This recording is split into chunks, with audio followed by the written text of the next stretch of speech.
Good morning, everyone. Chazak Baruch for everyone for joining the Minyan.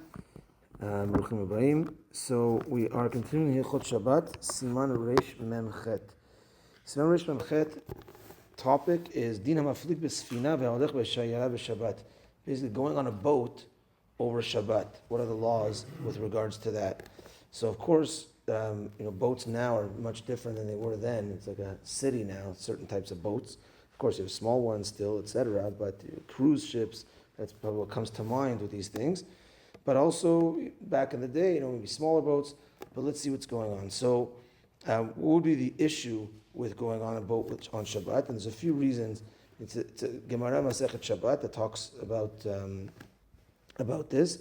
And the Chachamim bring down many reasons as to why. A few reasons as to why. One reason being leaving.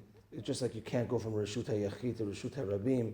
You can't go from one domain to another without an eruv. There's no eruv in the water, so going from, let's say, land to sea is like going to a different place. Now, but the main reason has to do actually with Oneg Shabbat. So I'll pause right now and I'll read the Shulchan Aruch and then I'll explain about Oneg Shabbat. So the Shulchan Aruch says, Mutar la'aflik b'sfina afilu be'erev Shabbat. You're allowed to go onto a boat even on Friday, even erev Shabbat.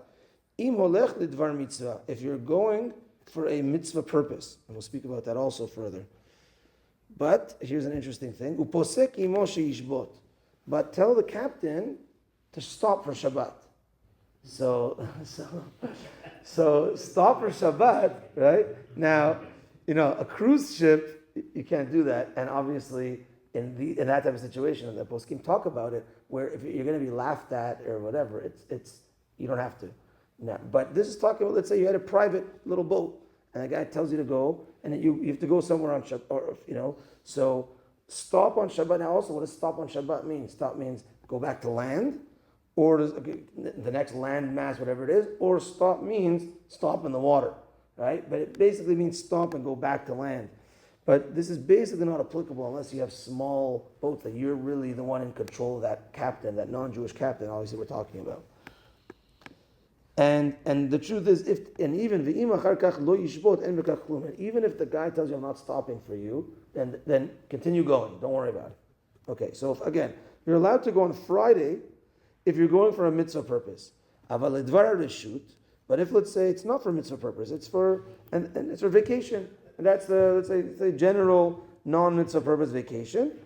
En mafligim basfina pachot mishlosha yamim kodem Shabbat. You can't go on a boat if it's for a vacation purpose within 3 days of Shabbat. And the poskim discuss what's 3 days. Where do you count 3 days? So is it Wednesday, Thursday, Friday, and then Shabbat, or is it Thursday, Friday, Shabbat is included in the 3 days? And Ravad Yosef and many of the poskim rule lenient, and therefore it's Thursday, Friday, Shabbat. So going on Wednesday would be okay.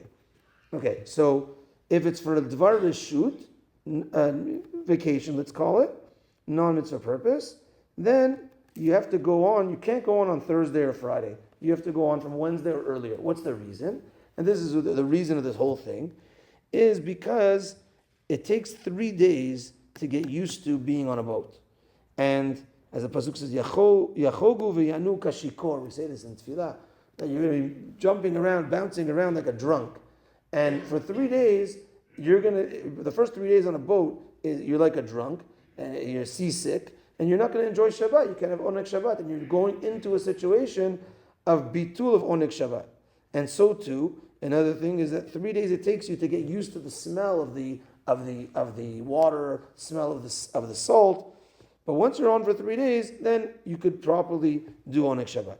So prior to 3 days, that's when one could go on. Close to 3 days, then not for a tiyul purpose, for a vacation purpose.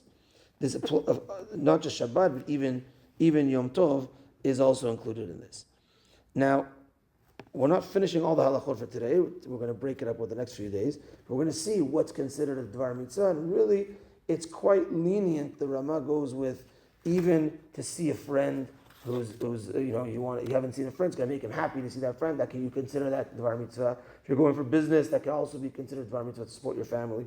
So if there's even a smaller type of thing of Dvar Mitzvah, then you could even go on a Friday. Now, we didn't discuss yet also, can I get off of the boat on Shabbat, etc. This is getting on the boat. So basically, if it's for Dvar Mitzvah Friday, if it's for not Dvar Mitzvah, Wednesday or earlier. And again, before Yom Tov, also the same type of thing. Okay, we'll pause here for today in these halachot, and Bezrat Hashem over the next couple of days, we'll get a clarity on this topic. Unfortunately, we have the funeral today of Mr. Albert Ohana. That's at 12 p.m. at Benjamin's, followed by the burial at Magen David section in Pardes Shalom. Hashem console his family, the Arobas family as well. Minchat tonight at 6:40. Have a good day, everyone.